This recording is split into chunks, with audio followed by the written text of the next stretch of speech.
The candles sputtered like they were trying to be polite. Margaret had arranged everything, balloons in a careful gradient from blush to rust, a playlist that hit the exact note between triumphant and modest, a cake with, Happy 23rd, Maya, iced in cursive that made me feel like a ceremony instead of a person. The table was set so nothing could be surprising, water glasses lined up, napkins folded just so, the one vase of peonies standing exactly where the camera on the mantel would catch them. Guests drifted between the living room and the kitchen like extras hitting marks. She'd even given me the words. Earlier that day she had rehearsed them over coffee as if I were a speech to be proofread. Thank you so much, I was to say, then a modest line about how lucky I was, a promise to keep working hard. Gratitude, she taught me, was the polite currency of our household. I had been fluent at spending it since childhood. I remember the cloying sweetness of buttercream under my fingernails when I took hold of the plate to shift it forward. My heart did that familiar small flip when everyone turned toward me, the way it always did in these microlit stages she made for me. It was, on the surface, ordinary, a small party, a laugh, a photo, but there was rehearsal woven into the casual. Where to stand, when to smile, which relatives were family and which were props to be managed. You'll say thank you, Margaret prompted, her hands smoothing my hair the way you smooth an uncooperative curtain. Her voice was warm, the kind of warmth that had been practiced for comfort's sake. It made me want to comply before I even thought about what I might want.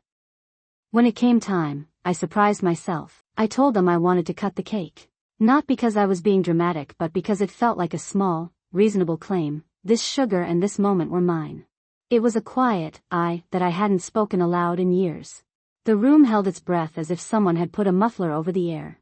Peter reached for my wrist before my fingers could find the knife. His palm was broad and familiar, the same hand that had once steadied a bike as I pedaled too fast, the same hand that, more recently, had patted my back in the language of protection. That night, though, it landed on my skin with a different grammar, a corrective, an instruction. I'll do it, he said, and there was no question in it. Time folded inward. Candles blurred into a small constellation, their light reflecting off his wedding band. I still felt the cool metal of the knife handle through the paper plate. My thumb found the seam as if to anchor myself, and for a second I could pretend this was about cake etiquette and nothing else. Around us, the room recalibrated. Anna laughed, a high, bright sound edged with eagerness, and leaned forward as if to catch the moment. Margaret's smile slid back into place like a door closing. I don't remember making the apology I gave them. The words they had prepped took over like a script pressed against my cheek. Thank you, I said, the syllables hollowed out by my own astonishment. It was strange and immediate to feel my agency be acknowledged in measure only as an object to be handled. They applauded the performance, of course, soft claps, a few, good girls, tossed like confetti, and someone moved to snap the photo that would go on the family group chat with the caption about how proud they all were. There was a kind of cool, methodical violence to that moment. Not loud, not dramatic, no door slamming, no raised voices, but precise. Father's hands that had once taught you to ride can become hands that decide where you stand. Mother's rehearsed warmth can be a map of expected behaviors. Anna's bright compliance felt like salt in an already tender place. I sat back in my chair and watched them turn the ritual into evidence of something I had not agreed to. For years I'd practiced being pliable. It had worked well enough, straight A's, thoughtful thank you notes, the right major chosen at the right moment. Those currencies had bought me a timeline and a certain peace. But in that living room, with buttercream on my fingertips and everyone's eyes on me, I recognized the shape of what I had been trading. I was a prop in scenarios designed by Margaret and staged by Peter. I had been beautiful to look at and replaceable to move. I folded my hands in my lap like a child who'd been told to be still. The rest of the night blurred into the kind of polite conversation that leaves you airy and exhausted. People lingered, leftovers were packed into Tupperware. Someone offered to walk me to the car even though my car was actually parked 6 blocks away and entirely mine in every legal sense. The photos would be posted. The lines would be memed. Look how grateful she is, my uncle would say later, and maybe he meant it kindly, but the kindness backed a kind of ownership. Later, in the quiet after everyone had driven away and the peonies drooped with the weight of their evening, I held the empty plate and thought about the knife. Being stopped from an ordinary thing felt like a small theft. But the theft had a name, permission. They had turned a slice of cake into confirmation that the world could continue to tell me who I was. It wasn't dramatic in that moment, no declarations, no doors slammed for effect. There were only small, exact movements, and the realization settled in me slowly like a stain. When my father removed his hand, the room exhaled and the moment was photographed, immortalized in grainy pixels and polite captions. But a line had been drawn I hadn't seen until then. That night, I started making a list in my head of the things that belonged to me and the things they took from me. The knife went on the list first. I didn't know, yet, how I would get it back. The first thing I learned was how to say thank you so that it sounded like gratitude instead of a transaction. Thank you, Mom, I would say at the end of every holiday meal, voice dipped to that exact pitch she liked, even when my ribs ached from smiling. My mouth learned the shape of approval early, the quiet nod, the little lift of the chin, the words timed to land after someone else had spoken. In our kitchen these were not merely manners, they were currency. Good behavior cleared debts. Good grades bought more leniency. Gratitude kept the lights on. Those rituals were everywhere. On report card nights my mother arranged the dining table with surgical precision, a folded napkin at the head, lemon oil on the wood so it smelled like attention. My father sat at one end like a judge whose robe happened to be a cardigan. Mom would fan the report at me as if unveiling evidence. We're proud, she'd say, her smile calibrated. The pride came with footnotes, a comparison to a cousin, a reminder of scholarships, the implicit promise of praise if I did a little more, a little better. I learned to perform for those footnotes. Affection arrived as a sequence of small approvals. When I accepted invitations to family plans I hadn't chosen, the warmth was immediate. When I stayed out later than they'd prescribed, once, for a movie with a friend, the house grew colder in a single evening. My father's jaw unclenched when I acquiesced, it tightened when I didn't. My mother's smile thinned like a photograph going silver under light. Even my sister, Anna, who could be effusive in private, learned to scan me for the correct expression and mirror it back. She understood our ledger early and banked honestly.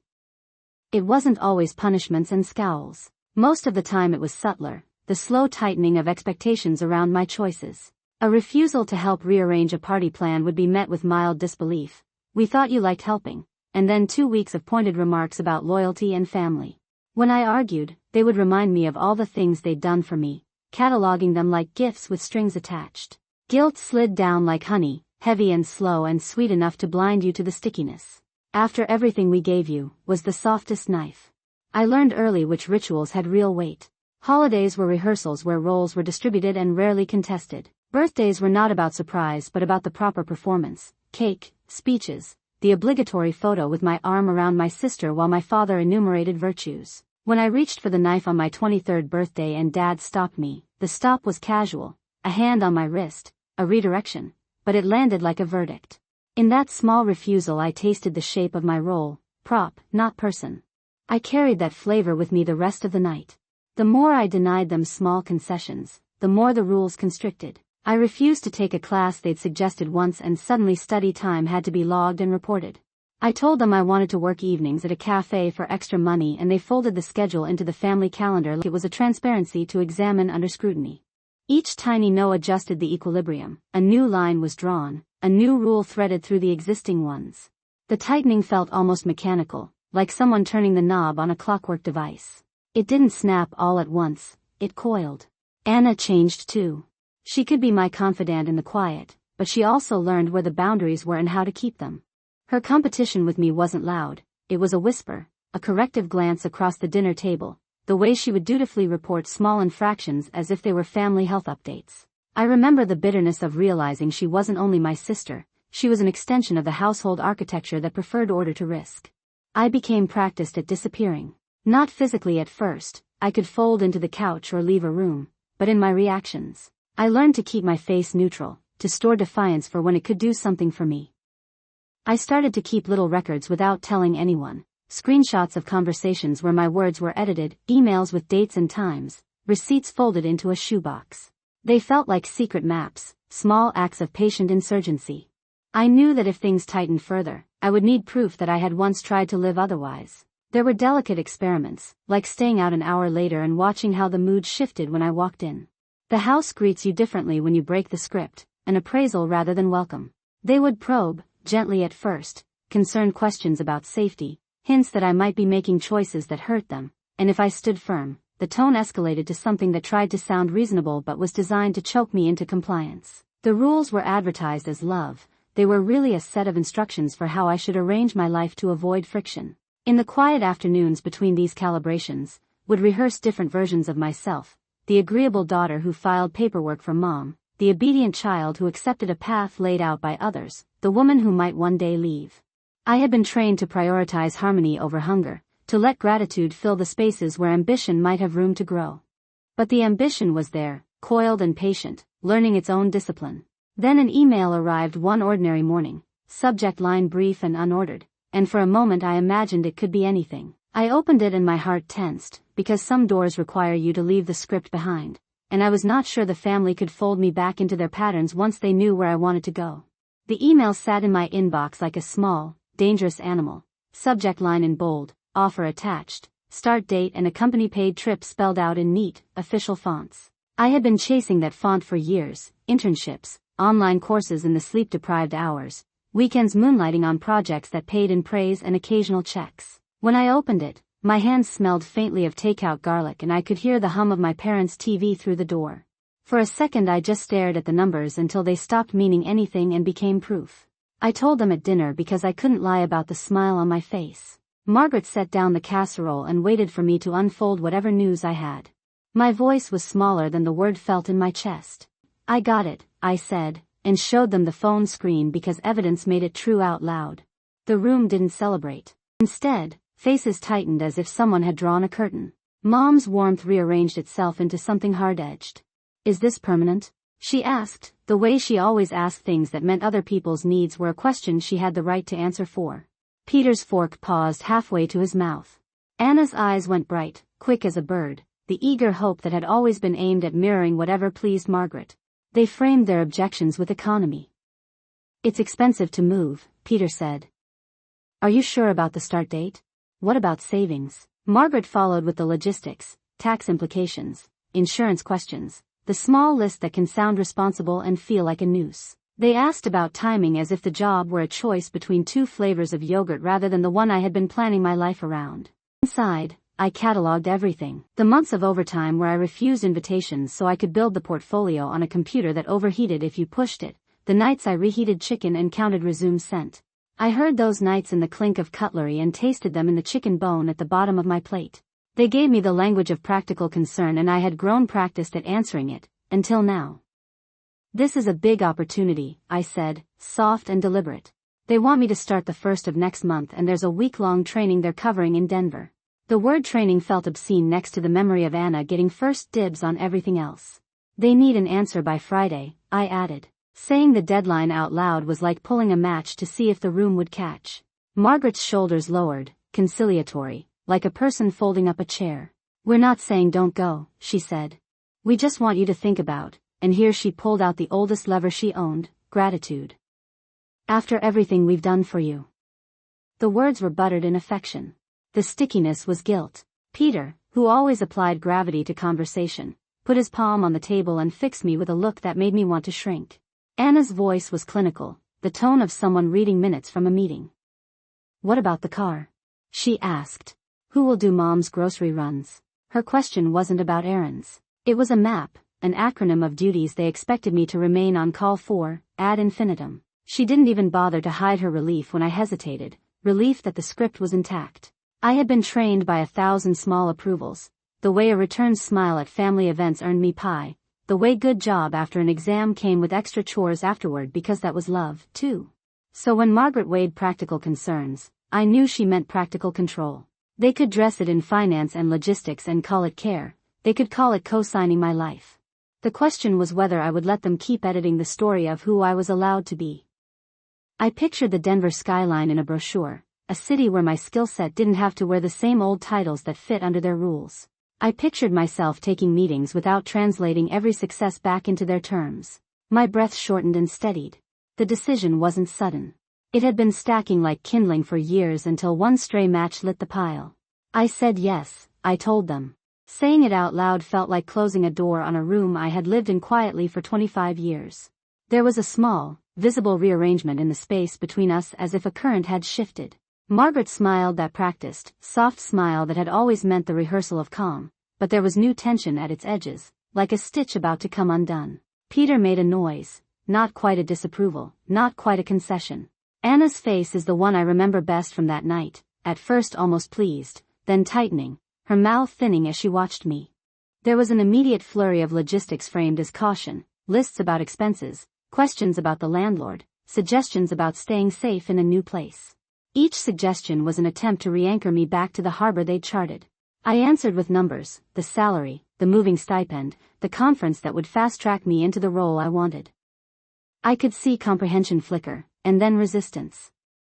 When I picked up my phone to accept the offer, thumb hovering, the accept offer button lit in that obliging green, the room felt very small, the kind of small where every sound ricocheted. I clicked. The email that followed felt like a seal. I smiled a little, the way you smile at something that terrifies you because the alternative is quiet resignation. Anna's look at that moment was not surprise. It was not exactly anger.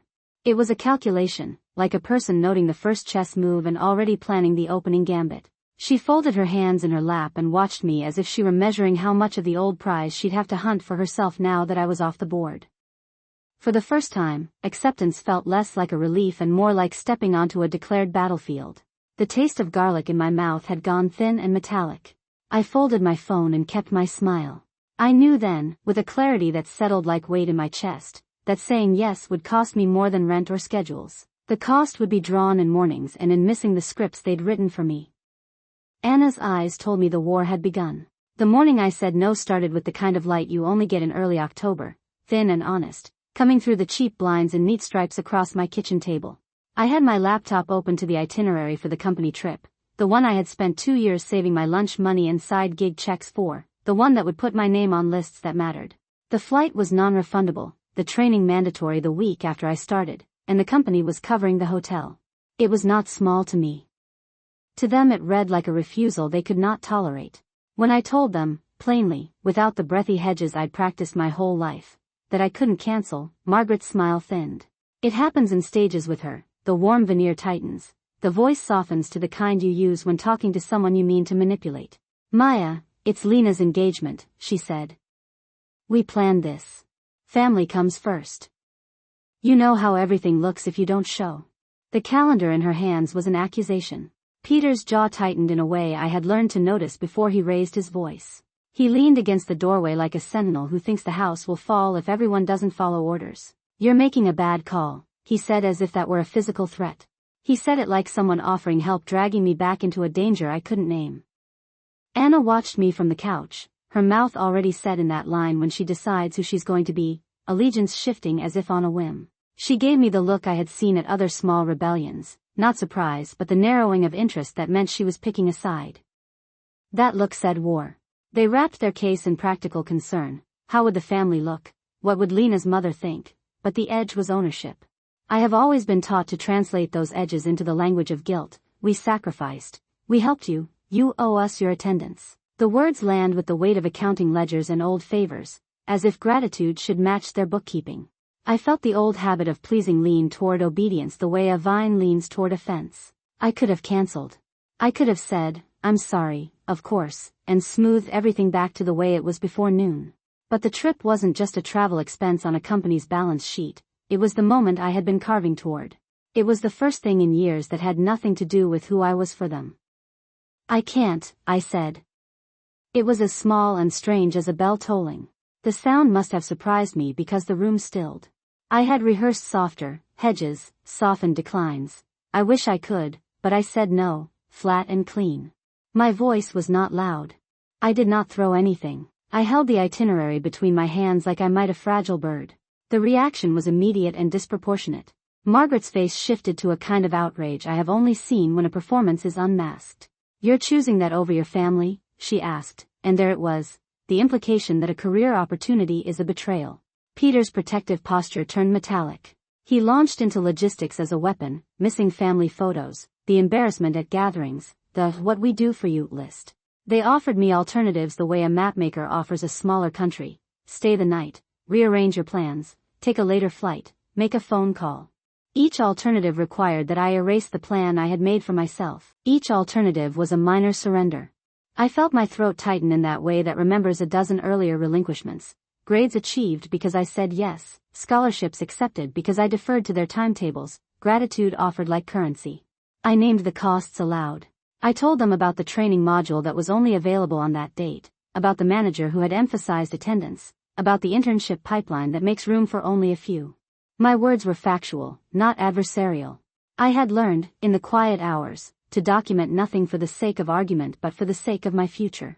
That was my lifeline in the space between pleas and decisions. It felt odd to present a documented self to people whose currency had always been stories, edited photographs, selective memory, the narrative that kept me small. Their anger did not steady. Instead it ratcheted up. Tears from Margaret, carefully timed sorrow, turned to accusation. Peter's voice grew to a baritone I had learned to respect and fear. Anna's eyes went bright with the certainty of a child convinced of moral clarity. "You're selfish," someone said, and in their mouths selfishness sounded like a moral verdict. "When you have spent your life translating affection into compliance, the first time you refuse tastes like treason." I left before it became a scene because I had learned the important art of leaving on my own terms. I packed a bag, more hurried than premeditated, and walked to the street with the itinerary folded in my pocket, the city air cool and honest. For the first time in a long string of years, I felt the domestic gravity loosen by millimeters that belonged only to me. The refusal felt, in a way, like reclaiming a piece of my life I had been trained to hand over. The next morning, the doorbell sounded like punctuation. I opened the door to my small apartment, cheap lamp, plant on the windowsill, still wearing the cocoon of a decision I'd barely processed, and there she was, Margaret, standing on my threshold with a sealed envelope in her hand and a face I barely recognized. Her smile was gone. The warmth in her eyes was a kind of weaponized composure. She held out the envelope as if it were a courtesy. There was a gravity to the paper I hadn't expected, like a measure being taken. I took it, my fingers, for a moment, felt numb. The seal on the envelope was not my grandmother's Sunday wax but something official in its weight. It wasn't flowers and it wasn't a demand for dinner, it was a line I hadn't anticipated and that, in catching my hand, would redraw everything. I wanted, for a breath, to ask what it was. Instead I folded my hand around the envelope like a verdict I was not yet ready to read, and watched her face settle into a new shape, less mother, more emissary. I understood then, with a clarity that made the morning light too bright, that nothing would be the same. The envelope was the first audible note of a chapter one had not asked for. I closed the door with the envelope on my kitchen table between my laptop and the coffee mug with a chip on its rim, and the silence that followed felt like a held breath. I could hear my heart. Outside, the city went on, indifferent. Inside, a clock was ticking I hadn't known was there, deadlines, legal timelines, the non-refundable schedules of people who had decided my life for me. I turned the envelope over once, twice, and for the first time since I had opened my mouth to say no, I felt something else besides fear. I felt a terrible, clear readiness. The paper sat there like a question. I picked up my phone. My finger hovered over a number I had saved for emergencies. My thumb trembled. I dialed. The phone rang, once, twice. Then there was a voice I knew from the other end of every small crisis, "Yours to take the call." The line clicked. I swallowed. "Hello?" I said. And the answer on the other end was only the first of many. The envelope waited. I peeled back the seal. The paper inside breathed out a complicated future. They came like a sermon that had finally found a crescendo. For weeks the lectures had been a slow drip, the comment over coffee about ambition in the abstract, the texts that punctuated my plans with gentle interrogatives, Anna's look across the table when I said the name of the company as if it were a sin. I had trained myself to read the temperature in people's faces, the way my mother arched a brow as affection, the way my father cleared his throat as chastisement, and to answer the way they'd been taught to accept, with immediate contrition, with promises, with quiet correction. That day the temperature read like winter. They arrived at noon. The parking lights caught the chrome and made the driveway blink like someone had put a period on our whole house. My mother had a smile that could varnish a confession. My father's coat was the same one he'd worn to teacher-parent meetings when I was 15, the one that said I would be protected and, if necessary, rearranged. Anna hovered at his elbow like a practiced shadow. "Come in," my mother said. Her hand on the door handle was the same warm, implacable palm that had taught me to pour tea with just enough sugar. "We need to talk." We had moved the sofa a month before, new apartment, the kind of bright cheap wood that betrays itself in the joints. The sun made a clean line across the kitchen floor. I had been halfway through answering an email when they stepped across that line and the room contracted. It didn't start with shouting. My mother opened with the soft script she had always used to launder guilt into obedience. "We're worried," she said, as if worry were evidence. "We love you. We need you to think about what you're doing." Her voice was familiar, and I found myself reflexively softening to meet it. I could see, like a ledger in my head, all the small transactions we'd made over the years, grades for praise, attendance at family rituals for continued warmth, and I reached for the old currency. I started to apologize for being stubborn, for the trip I had booked, for the acceptance letter and the calendar invitation it had threaded into my life. "Not yet," my father interrupted. He took the duffel from my shoulder the way someone shepherds a coat at a funeral, efficient, final. He held it by the handle, and the fabric sagged with the weight of my life, a pair of shoes, a stack of notebooks, a mug with a chipped lip they had given me in high school. He unzipped it like he was revealing evidence. "You need time to rethink," he said. The sentence arrived with the sort of authority that had once kept me from biking down hills too fast or leaving the oven on. "You need to understand consequences." My mouth moved before my brain caught up. "If this is about the trip."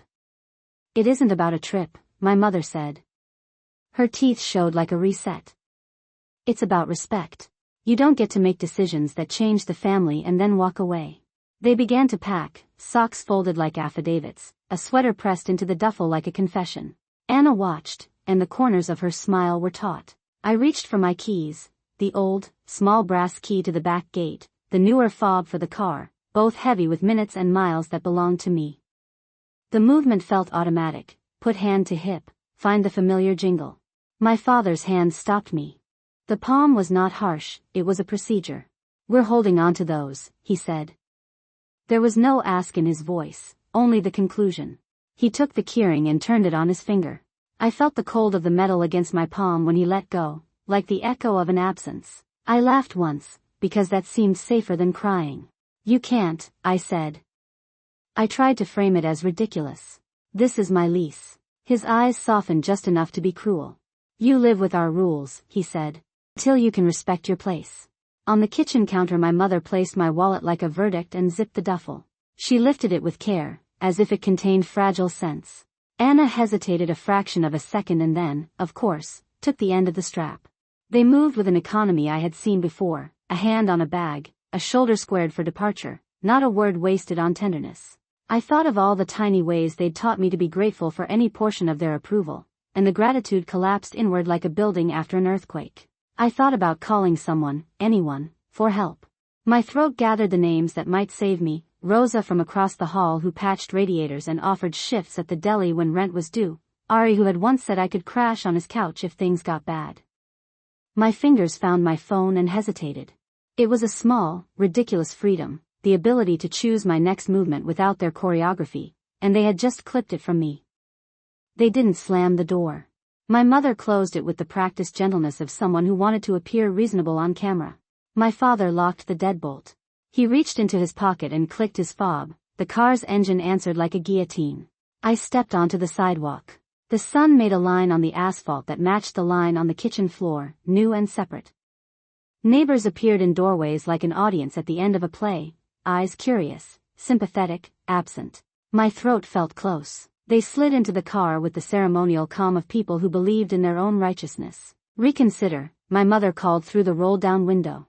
Her voice was still sweet, the kind of sweetness that leaves cavities. "You're welcome when you are reasonable." The engine growled. The car eased backward, the driveway brevetting them across the threshold they had just enforced. I watched the taillights retreat and the house, which had been mine in memory and in a legal sense and in the small domestic ways that make a life, shrink in the rear view of their certainty. I stood on the sidewalk, hands empty, the duffel still missing a notebook I liked. The feeling that rose in me wasn't only rage, it was a recognition, clean as a cut. They hadn't been loving me. They had been possessing me, and the proof glittered on the keyring left in my father's palm. When the car rounded the corner, the line between affection and ownership finally snapped. I realized the house was no longer just shelter, it had been a curfew. I also understood, with a clarity that tasted like pennies, that getting my keys back would not be the point. I didn't move. The heat of the sun made the pavement smell of tar and distant smoke. I thought about all the transactions I had made to buy that strange illusion called belonging, and for the first time since my 23rd birthday cake was posed between them and the knife, I felt willing to refuse the role they'd written for me. I had nothing but the shoes on my feet and a habit of documenting everything, screenshots tucked into hidden folders, receipts dated like small anchors, and a new, raw sort of stubbornness that could not be folded into a duffel. I stood there while the taillights disappeared, and I thought, if they wanted possession, they could have it. I wanted something else. They didn't just cut me off physically, they rewired the story. It was like watching a different version of myself stream live through everyone else's phones. By the second night I could tell you the exact sound of my phone sliding across a coffee table, the soft blue of notification light, the animal drop in my stomach each time the name at the top of the screen changed. I kept screenshots like talismans, little rectangles of proof tucked into a folder labeled theirs and mine. The folder became the only thing I believed without hesitation. The first wave was simple, group texts. They created them with names that pretended to be neutral, family concern, for Maya, open conversation, and then filled them with a chorus of things that were not true. Edited photos arrived first. An image of me in the hallway, arm mid-gesture, cropped so that my expression looked furious instead of bewildered. Another showed a pair of car keys in my hand, timestamped to a time I knew I hadn't been near the car. They blurred out faces, shifted color balance, and sent the same picture to cousins, to neighbors, even to the little group chat my old high school friends used for memes. Someone dumped everything into a shared album so that the narrative could be rewatched frame by frame. The texts followed the pictures like a drumbeat. "We need to protect the family," Aunt Evelyn wrote, procedural and congenial, like she was putting together a binder. "Call if you have any information," Anna wrote, the same voice she'd used to ask for permission to borrow my notes in college. Margaret texted the most dangerous kind of message, sweetness seeping into accusation. "I thought you'd always be my responsible girl. I can't understand how you would do this to us." The warm veneer turned into a wedge and they pressed it in. Peter sent one line, an all-caps command that felt like a knuckle across the jaw: "We decide what's best here." When you read "we" enough, the "I" starts to look ridiculous. They got other people to peck at the edges. A cousin I hadn't seen in years forwarded a screenshot with the caption, "Is this what happened?" And people I used to babysit for wrote, "OMG, are you okay?" in ways that meant both worry and accusation. Someone I thought was a friend texted my roommate asking if I was stable. The gaslighting wasn't only about proving a narrative, it was about crowding me into a smaller and smaller room of options until even my memories felt thin and fragile. At 3 in the morning I learned to count messages the way some people count sheep. The numbers blurred, 14, 26, 41. Each vibration felt like a small legal motion filed against me. I sat cross-legged on a borrowed couch, the room smelling faintly of coffee and detergent, and scrolled through lines of text that rewrote gestures I remembered in delicious, ordinary detail. They narrated the timeline so precisely I began to question my own sense of time. "She stormed out at 2:05, read one. "We tried to talk for an hour, read another." But my screenshots, the ones I kept in a separate folder, the ones I printed and stacked on the back of my phone, said different things. They bore timestamps, raw images, unedited message threads. Those were the pieces I clung to. They used half-truths like needles. A photo of me leaving the house at dusk became evidence that I had abandoned family duties. A clipped voice note, trimmed so my pause sounded like a refusal, was passed around as proof of my attitude problem. Someone took a video where I looked toward the street and cropped it to suggest I was angry. The same tape, same footage, could be read as alarm, as defiance, as exhaustion. The thing about gaslighting was its generosity. It offered you several plausible versions of yourself until you began to prefer the versions they served. Whisper campaigns did the subtle work. Not everything was front and center in the group chats. At the soccer practice, a neighbor sidled up and asked if I'd ever considered counseling. At the corner store, the clerk smiled a little too knowingly and said, "That's what happened, right?" The whispers braided into the texts and anchored the narrative in ordinary spaces. Even the barista who'd known me since high school asked, "Everything okay with your family?" in a tone that implied she'd already decided it was not. By habit I documented everything. Screenshots, yes, but also a log, dates, times, summaries, scribbled in a small notebook I kept in my bag. It felt absurd and necessary at once, like building a raft with both coarse rope and dental floss. When Anna posted a photo that had been clearly doctored, I saved the original, timestamped it, and then opened the chat and wrote, plainly, "This is altered." I was in the kitchen that night. I have the delivery receipts. My words landed like pebbles into a glassy pond. Sometimes they made tiny ripples, sometimes nothing at all. Even with proof, the notifications still made my heart drop. Proof did not stop the drip of implication from so many corners. Every ping was an invitation to doubt, a little test I was not prepared to pass sometimes. I would stare at the screen, thumbs hovering, and remember the way Mom had smiled at me as if her love were a contract. I thought of Peter's hand on the door and the cold swivel of the car pulling away. I thought of Anna's eyes when she said, later, "We just want what's best." Those memories sharpened and then blurred depending on who told them. Late into the third night, while the city was quiet and the room around me was soft with streetlight, a new message arrived. The group chat name glowed, family concern. I saw the sender, Anna. The preview line showed one word and nothing more. At 3:12 a.m. my phone buzzed and I opened it.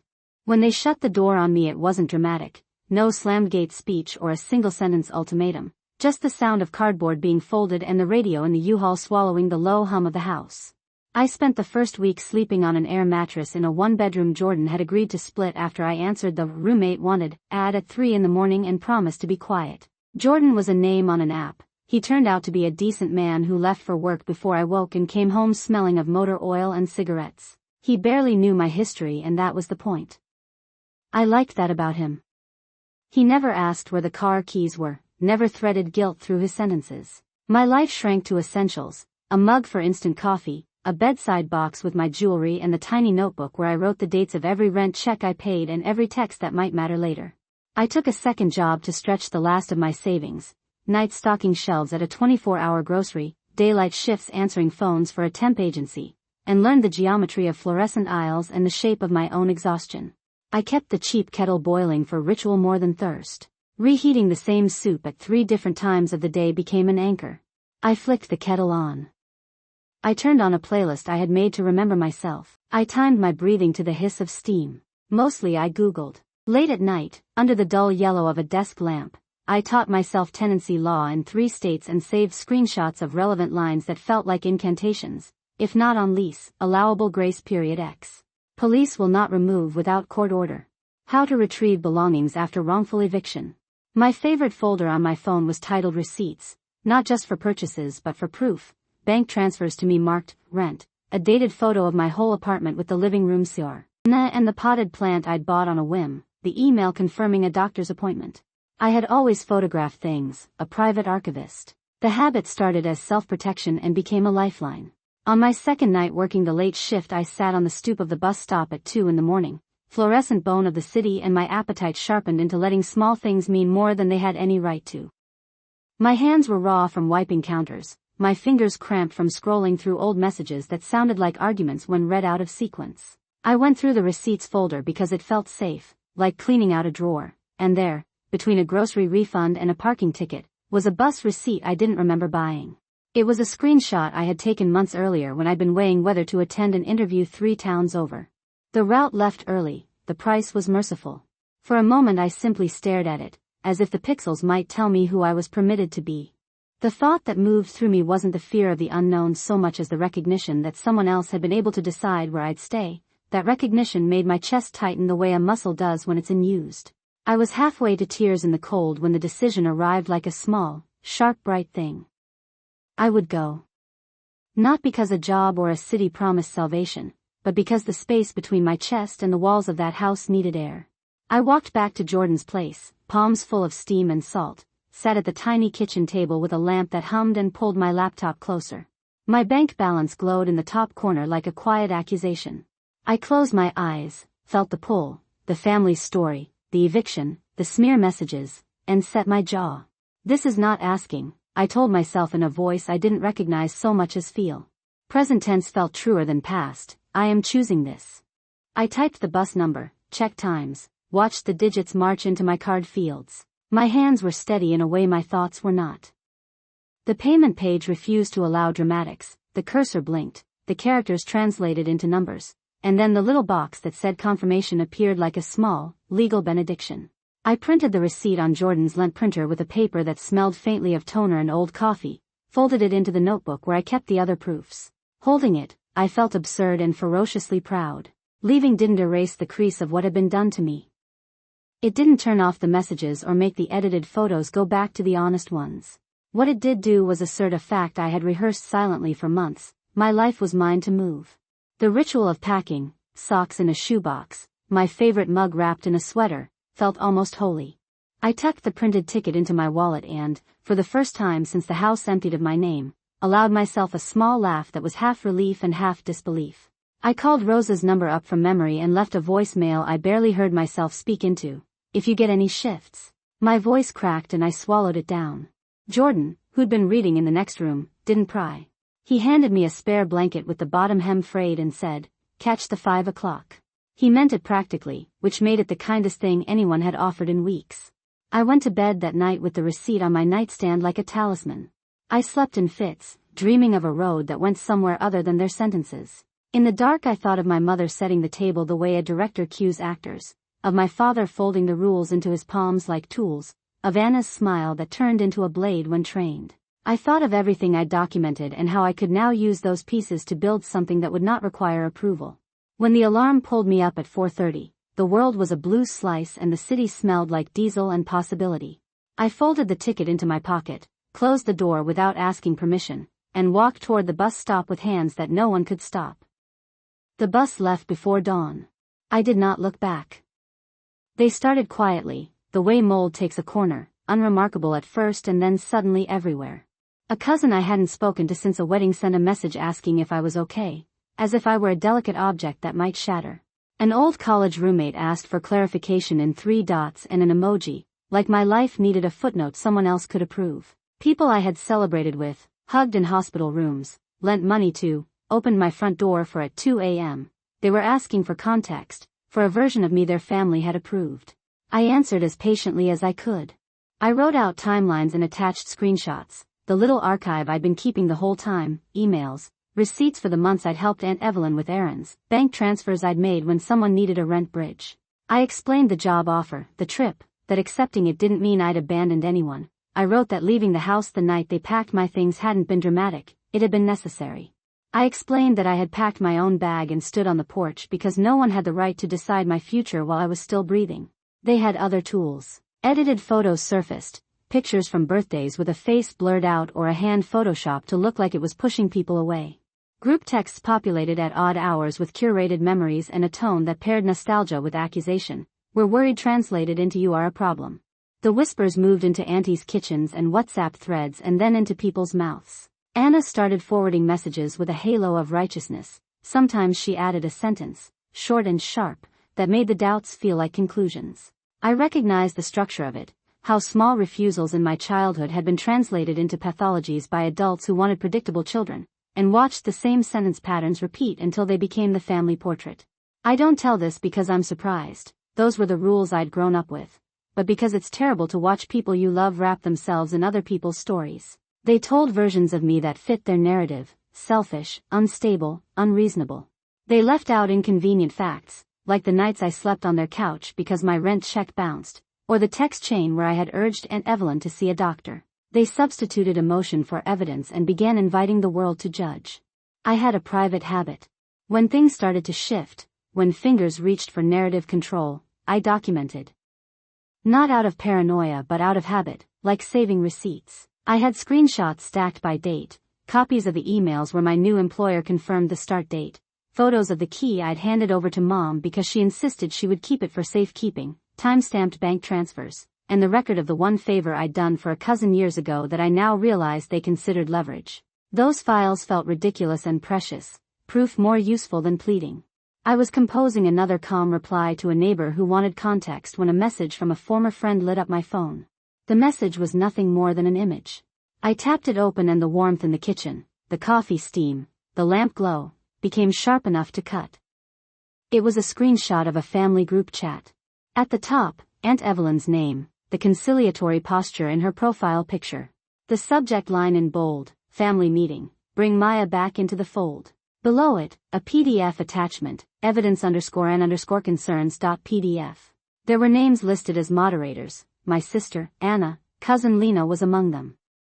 The time and date were set for a week from Tuesday, at 7 in the evening, under the pretense of reconciliation. The text that accompanied it was clinical and certain: we will present our concerns, offer support, and agree on next steps. Please RSVP. My chest went cold in a way that was physical. I could feel the blood in my ears, a metallic clarity that made everything else sharp. I had known they'd widen the circle. I had not expected them to send invitations. An image of them on a stage, Aunt Evelyn with her neat legal pad posture, Anna whispering like an undertow, flashed in my mind. I imagined slides, edited photos, printed receipts, arcs of narrative stitched together, and a room of relatives nodding because they had been told to. They were assembling witnesses. The former friend's message had no commentary, just the screenshot and a single line. Is this real? It was the kind of question that implied judgment rather than concern. It implied participation. I thought of Lena's name on the moderator list. I thought of how often she'd echoed the family version in our childhood, how patient she seemed now when the rest of the family decided what a person should be.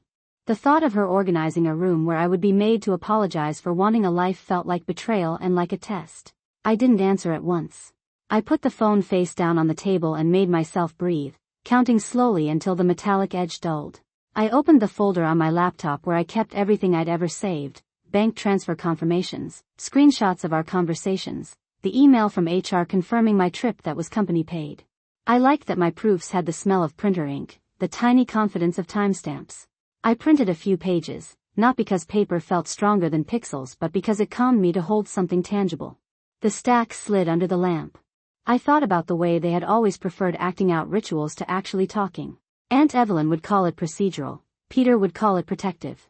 Either way, it was a performance. They were asking the world to attend. They were asking people I used to trust to witness me as a spectacle.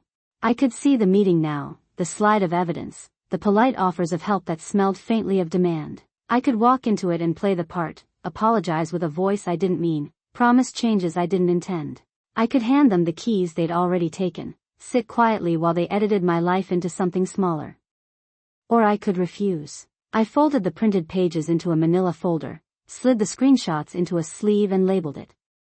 Then I opened a new message and typed 3 words to the former friend who had sent the screenshot. Yes.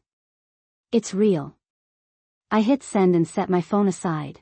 At 7 p.m. a week from Tuesday they expected me corralled and contrite. I had other plans. I went to that meeting because I wanted it to mean something different than all the previous performances. I wanted to name the choreography, the well-practiced circling, the soft questions that were really instructions, the guilt like a seasoning, and stop pretending I couldn't see the steps. The house was warm in a way that felt deliberate, like an oven preheated to make you sweat out your defenses. The coffee smelled too sweet, like compromise someone else had already decided for me. Aunt Evelyn had arranged the chairs around the dining table like a committee. She sat at the head, hands folded, her voice the kind that could read a subpoena and make it sound like a lullaby. Margaret hovered nearest the serving dishes, that same soothing tone she used when she wanted me to forget the sting beneath it. Peter's jacket had a crease where his hand habitually rested on the table. You could see the muscle memory of decision-making. Anna stayed by Mom's side with her phone angled so she could capture the right expressions, the enforcer who knew the value of the right look at the right moment. I had rehearsed lines in the taxi there, practiced steadiness in my chest like a minor muscle. I kept expecting to present the thing I had brought, screenshots, receipts, a tidy folder of the truth I had been tucking away, and have a real talk, adult to adult. I wanted them to stop treating my plans as betrayals and start treating my life as something I got to design. I wanted, unambitiously, for them to stop using our history as a wedge. What I got instead was a trap that smelled faintly of vanilla and betrayal. Aunt Evelyn opened with a preface about concern that sounded like care and landed like indictment. She slid a stack of papers onto the table with the careful neutrality of someone cataloging evidence. The pile made a small, sharp noise that felt like a gavel. What followed was choreography I had seen before, the pivot to collective disbelief, the little editorializing that turned facts into moral failures. This feels like a phase, Margaret said, and made her voice remember the early nights she had soothed my teenage terrors. Everyone goes through something at your age. Her hand found mine for a second, as if to palm me back into the person who used to need her. Peter's chin tilted down, the patriarchal version of calm. We're worried about how quickly things are changing, he said. This job, these trips, it reads as impulsive. We just want you to think about how this reflects on everyone. Anna's mouth was a paper-thin line. You can't be throwing doors open and shutting them on the family, she said. She didn't whisper hope so much as try to make the sentence sound inevitable. They didn't call it manipulation. They called it rebellion, selfishness, immaturity, a breakdown to be managed. Aunt Evelyn flipped through the evidence, selectively cropped screenshots of messages I had sent, photos with the timestamps blurred, a list of expenses presented like an audit of my moral fiber. Each item came with a story they had rehearsed into it, an inappropriate haste, a lack of gratitude, a favor I had once done cast back at me as a debt I refused to repay. I found this, Aunt Evelyn said, and slid forward a printout of a text where I had promised support to a cousin in need years ago. You were instrumental in this arrangement. People are confused. There are legal implications. It's more than a family preference. The procedural tilt in her voice made it worse, as if she were reading from the same checklist the lawyers used. I felt the room close around me, the warmth turning to pressure. I could have produced the folder then, the receipts that showed the small, stubborn ways I'd paid my own way, the receipts for the bus ticket I was saving up, the screenshots of the job offer I had accepted. But they weren't there to actually ask questions. They wanted testimony, contrition, the shred of theatrics that would let them fold me back into the script. An apology would have been cheaper than a conversation and equally effective to them. So what are you saying? I asked, because if they were going to stage a trial I wanted to see the wires. What do you want me to do? They had lists ready. Cancel the trip. Defer the job. Move back home until I figured things out. Call more. Stop being so abrupt. Take the temperature of my choices against the infinite scale of family comfort. Apologize for hurting everyone, Aunt Evelyn offered with the calm of a mediator delivering a settlement. Acknowledgement goes a long way. I remembered my 23rd birthday. I remembered the cake with the candles and the way Peter stopped my hand from reaching for the knife as if the image of me cutting cake was the only thing I was allowed to be. I remembered smiling because that had been the job then. Smile, meet the cue, be grateful. I had been good at it.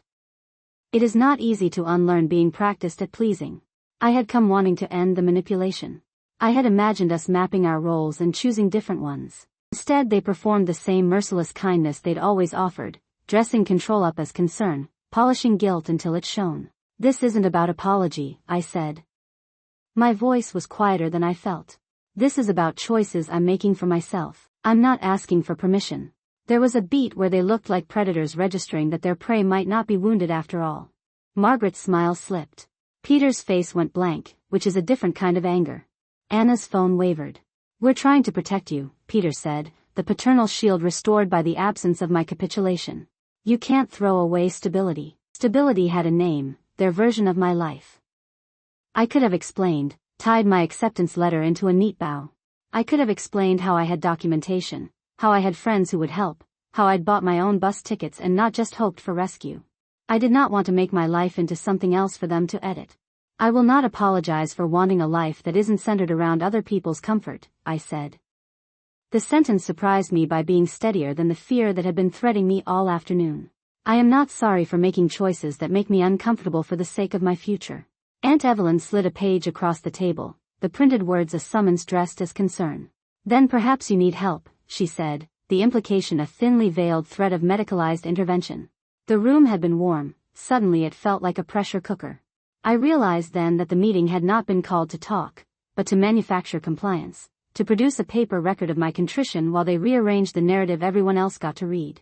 They wanted me to give them permission to archive me as the wayward daughter, the subject of cautionary stories. I stood up. Chairs scraped, a small metallic chorus. People always underestimated the conviction in simple motion. They expected a pleading, a bargaining, a softening. They did not expect me to stand and leave. I came here to end this, I said. My voice carried better standing up. But I won't perform your apology. If you need evidence, take these. I gestured toward the papers they'd manufactured. But I will not be part of this theater. There was a glitch in the choreography then, the moment when the script failed because the protagonist refused to cue. Cousin Lena's jaw tightened. There was a quick theft of a glance between her and Anna that wasn't part of their practiced choreography. For the first time that evening someone in the room looked as if they had lost the part they'd been given. I walked out of the room with the coffee smelling of compromise behind me, and the hallway seemed suddenly cooler. The door closed with a click that was not a verdict so much as a promise. I did not slam it, there was no point. I left with the awareness that this was not the end. I left knowing they would rewrite the story in their own time, with or without me. But for the first time in a long time I felt the shape of that rewrite in my hands, and I would not sign it. After the meeting ended and they left the room with their satisfied little clicks, Aunt Evelyn arranging the chairs back into neutral, Anna smoothing her skirt like nothing had happened. The house grew too quiet in a way I hadn't had practice with. The quiet wasn't peace. It was surveillance pulled back a few inches. It was an audience rearranging itself to watch my retreat. I remember standing on the porch with the bag of my life in a plastic grocery sack, winter in the air, my breath making tiny ghosts that disappeared before I could decide what to name them. I had the envelope in my shoulder bag, sealed, official looking, and the rest of my documents and screenshots on my phone. Evidence. My secret lifeline. I had always cataloged my life like a small insurance policy, receipts, messages, timestamps. I joked once that I could prove I existed if it ever came to it. Nobody was laughing that day.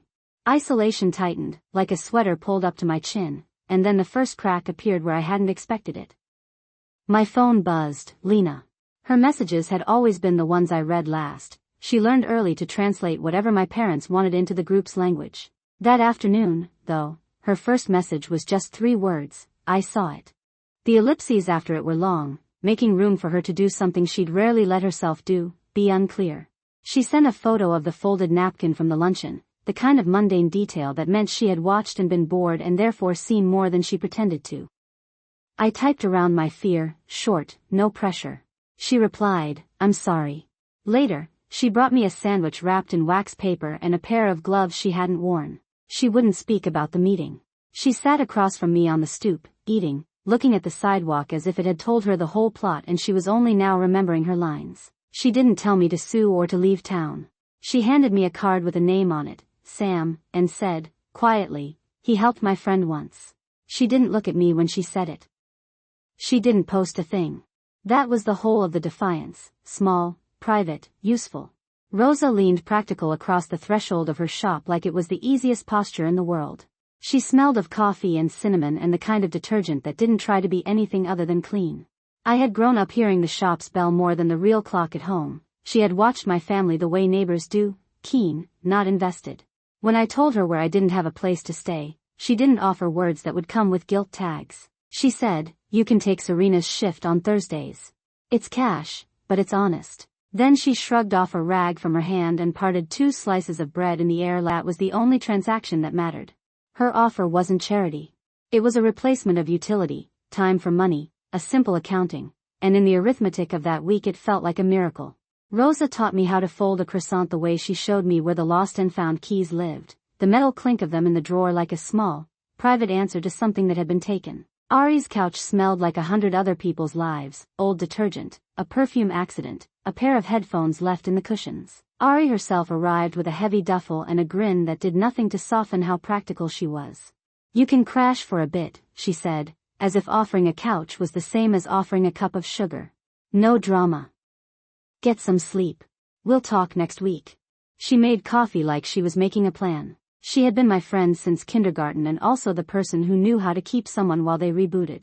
There was no codependence in her offer, just a hard line that said, you get warm. You get rest. Then you get up and do the work.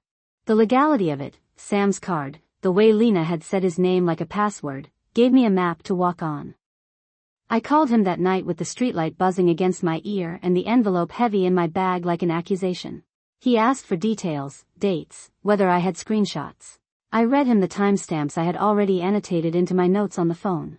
He didn't promise fireworks. He said, let's see what's there, which sounded like the only reasonable promise people make when they're not trying to buy your gratitude. Lunches with Lena were quiet reconnaissance missions. We traded information, backhanded care. She brought news of who had been calling, who had been forwarding the edited photos. She offered me cover without spectacle, the kind of help designed to avoid family theatrics. Rosa fed me shifts that let me keep my bank account above red.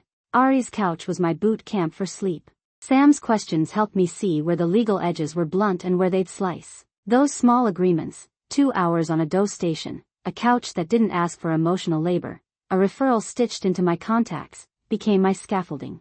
I counted them like coins. For the first few nights I awake at 2 a.m. and reviewed my messages the way other people check the locks. I read Lena's words again, I saw it. They did not absolve her, they were not absolution for me. But they were a crack I could wedge a plan through. There was a softness in all of it that I wasn't used to. The work was not sentimental. Rosa didn't ask how I felt. Ari didn't make me promise to keep family secrets. Lena didn't try to stage a reunion.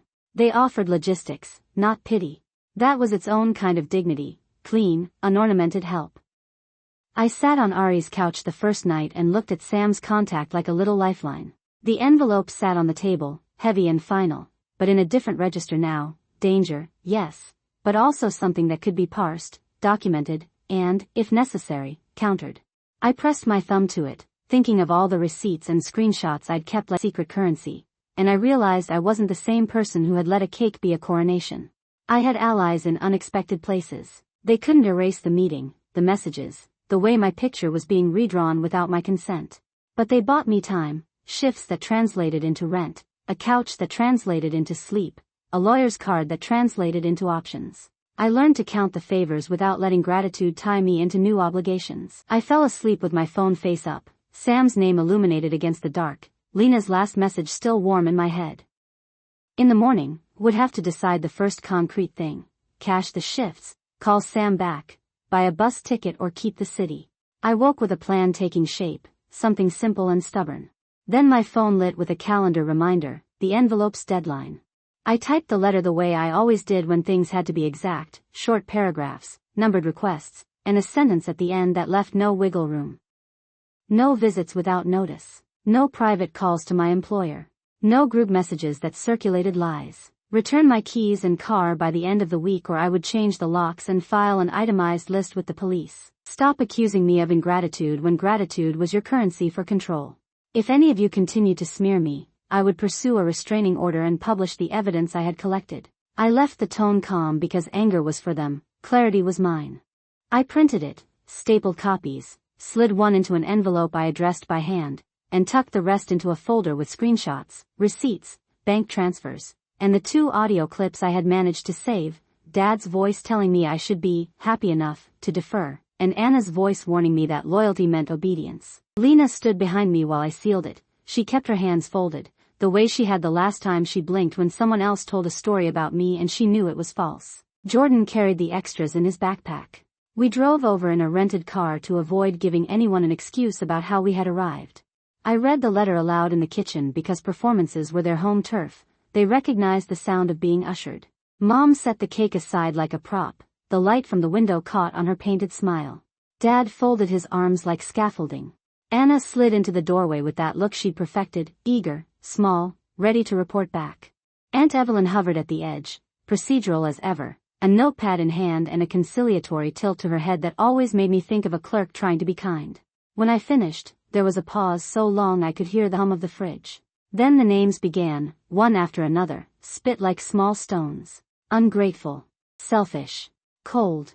They called me everything they had left in their pockets. Margaret's voice tightened into the old pattern of disappointment. Peter's became louder and more dangerous, a paternal volume that had smothered me since childhood. Anna mouthed the rehearsed lines. Aunt Evelyn offered a gentle, "Perhaps we can mediate," which read as a rewrite of the script to excuse whatever came next. I noticed Lena's hands. She had the habit of twisting the cuff of her sleeve when she was deciding whether to step in or step back. On impulse, I handed the folder to her and said, "Read them if you want to understand." She did, without looking up. Her silence felt like a small, cautious ally. I enumerated the consequences in person, the way the letter did on paper. If they contacted my employer, I would bring all documentation to HR and let them see the pattern. If they continued to edit photographs and text threads to fit a narrative, I would publish the originals. If Anna continued to conflate obedience with love, would stop engaging. I told them I would not grovel and I would not be reclaimed for their convenience. They did not hear a plea. They heard a challenge. They escalated. Margaret told me she would cut off relatives who defended me. She named Aunt Evelyn and a cousin who had been kind. She framed their support as betrayal, as if loyalty to the family could be enforced by threat. Peter's jaw worked as if he considered moving from emotional discipline to something more concrete. Anna started whispering names of family friends they could call to join the chorus against me. At one point, Aunt Evelyn, who, to be fair, had organized the previous family meeting and laid out her evidence with the patient professionalism of someone reading a report, stopped me gently and said, "You are hurting everyone, Maya. There are real consequences to this." It was a sentence designed to bend me back into shape, the old code that said a woman's life could be managed to avoid family scandal. I stood there thinking of the cake from 2 years before, how my fingers had just brushed the knife and Dad had stopped me with a laugh that was actually a command. I felt older than 23 in that instant, not younger, and there was a cold, precise part of me that registered everything like evidence, the microphone tone in Dad's voice, the exact phrasing of Anna's accusations, the sequence of edited photos that had been circulated on a weekend designed to make me look reckless. The house smelled like lemon cleaner and old incense, the air felt thin, the kind of thin that comes before someone else makes the decision for you. I folded my letter, put it back in my envelope, and walked out. I didn't wait for the threats to become actions. I left the keys in a bowl on the kitchen counter, the version they would later claim I had abandoned, and I told Lena and Aunt Evelyn that if they were in my corner, to stop being quiet in public. I walked to the car and let a different kind of steadiness settle in me, the steadiness of someone who had a steady job now, who could pay for a bus ticket if she had to, who had friends with couches and neighbors with shifts to spare. We had witnesses, Lena who read my receipts and didn't look away, Jordan who had audio recording on his phone, and Sam, the attorney I had found through a referral who had reviewed the letter before I sent it and told me what threats they could legally make and which ones were bluster. I felt, for the first time in a long time, the shape of my own back as something that would not bow. Then my phone buzzed. I looked at Lena first, thinking it would be one more message from the group chat. It wasn't. The notification was a PDF from a law office. My stomach dropped on reflex. I opened it with the practiced calm of someone who had documented everything, but the lines on the page rearranged the world. The notice was from a relative I had once protected, years ago, when I had given the last of my savings to help him through what he called a rough patch. The document called that help a loan, demanded repayment in full, and threatened legal action and liens if I did not pay within 30 days. It used formal language and attached an invoice. It was precise, impersonal, and written with the cruelty of legal finality. The number at the bottom made my hands go cold. The signature on the line made my throat close. There was a second line, buried near the end in that small legal type. If payment was not received, the law firm would pursue claims for restitution at the request of the family. My breath hitched. The thin air felt impossibly thin now. The room spun with the realization that a kindness I had once offered could be turned into a financial weapon against me at the same time my family wagged their fingers about my choices. I read it twice. I read it a third time and then I handed the phone to Lena. She read it and didn't say anything for a long moment. When she finally spoke, her voice was small and very steady. They can make threats, she said. But this is a notice. We handle this differently. I had planned on leaving with the last of my belongings, a bus ticket, and the small armor of documentation. I had not counted on the price of my past kindness arriving in an envelope carved out of other people's mouths. Somewhere between the kitchen and the car, a new deadline had appeared, and it was not one I could ignore. 2 years after they drove away with my keys in the trunk and the door clicked shut behind them, I learned the geometry of a life rebuilt from small, steady things. My apartment was modest enough that when I told people I'd painted it myself they assumed I meant the living room wall or some ironic accent stripe.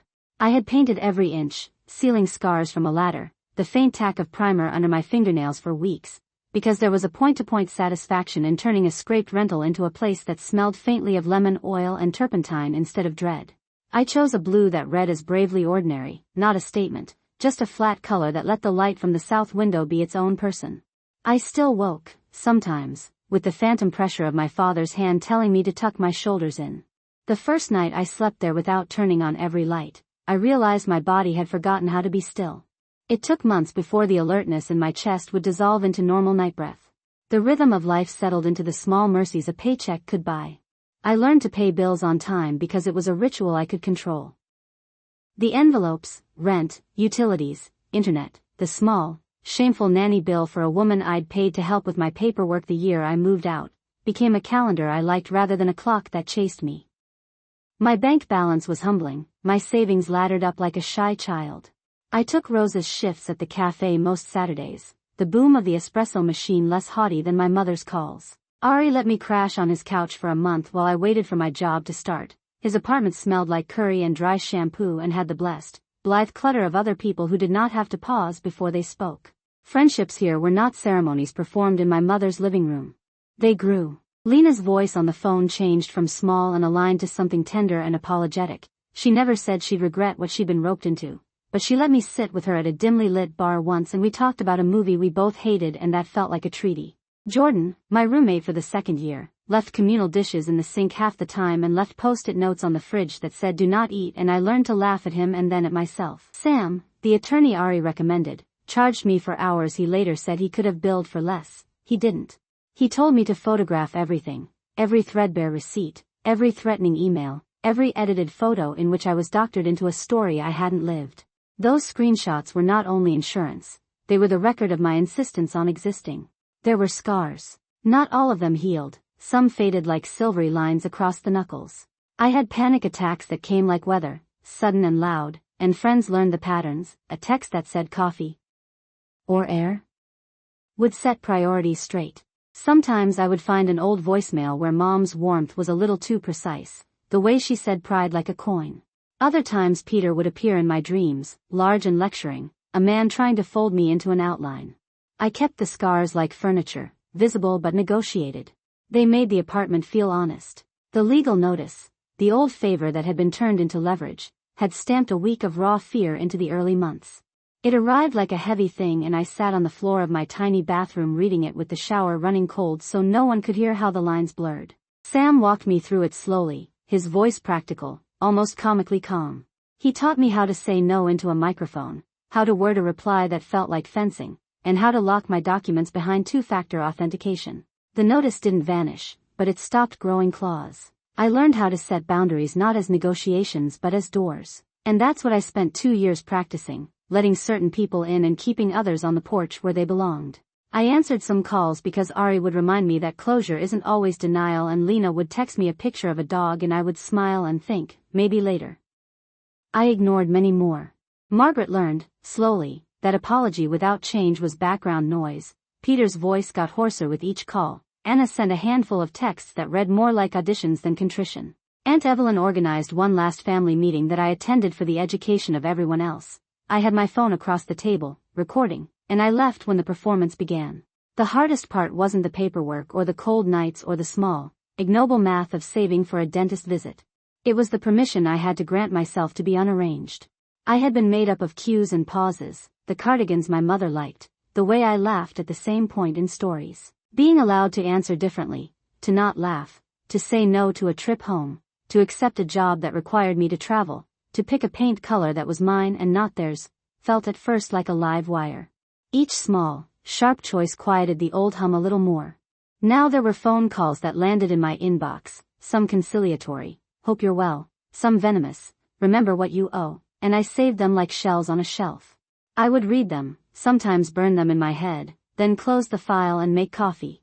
I left the door unlocked for people who had earned it, Rosa at midnight with a slice of leftover cake, Ari's lazy, comforting presence, and I kept it latched against those who wanted to trade my life back for their narrative. At night the light was slanting through the blinds in the way that meant fall was coming. I was wiping down the counter, the paint still smelling faintly of newness, when the phone buzzed with a number I didn't recognize. I set it down, walked to the door, and waited of my own accord. Then there was a knock.